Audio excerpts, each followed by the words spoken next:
دنیا کے اندر کوئی بھی قادیانی یہ پریکٹیکل طور پہ ثابت نہیں کر سکتا کہ مرزا غلام قادیانی موت کے بعد عذاب میں گرفتار نہیں۔ یہ اس بات کا پریکٹیکل ثبوت ہے کہ مرزا غلام قادیانی ایک جھوٹا نبی تھا اور اس کے تمام پیروکار جو ہیں وہ بھی ایک جھوٹے نبی کو فالو کرتے ہیں، جبکہ دوسری جانب اللہ کے فضل سے دین اسلام سے مسلم مین نے آ کے پریکٹیکل ثبوتوں سے ثابت کر دیا ہے محمد ذیشان ارشد چینل پر کہ نیک مسلمان موت کے بعد عذاب میں گرفتار نہیں، اور جتنے بھی نبی ہیں وہ بھی اپنے انتقال کے بعد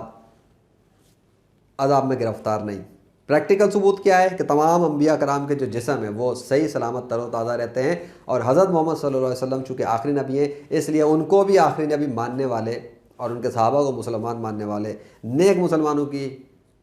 جسم سلامت رہنا اس بات کا پریکٹیکل ثبوت ہے، اور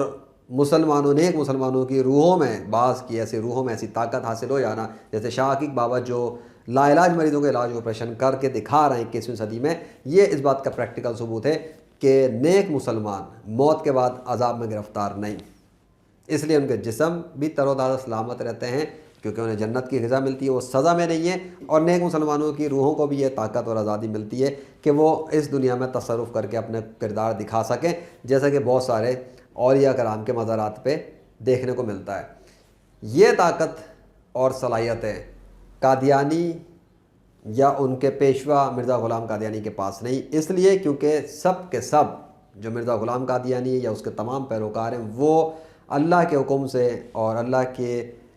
سسٹم کے تحت اپنی موت کے بعد جہنم کے عذاب میں گرفتار ہیں، اس لیے وہ سزا کے اندر ہے، اور جب وہ سزا میں ہیں تو ان کے جسم بھی سڑ گل کے ختم ہو رہے ہیں اور ان کی روحوں میں بھی یہ طاقت نہیں، کیونکہ روح عذاب میں گرفتار ہے اور جسم سڑ گل کے بدبودار، صرف اس لیے کہ حضرت محمد صلی اللہ علیہ وسلم کی نبوت کے ساتھ غداری کی گئی۔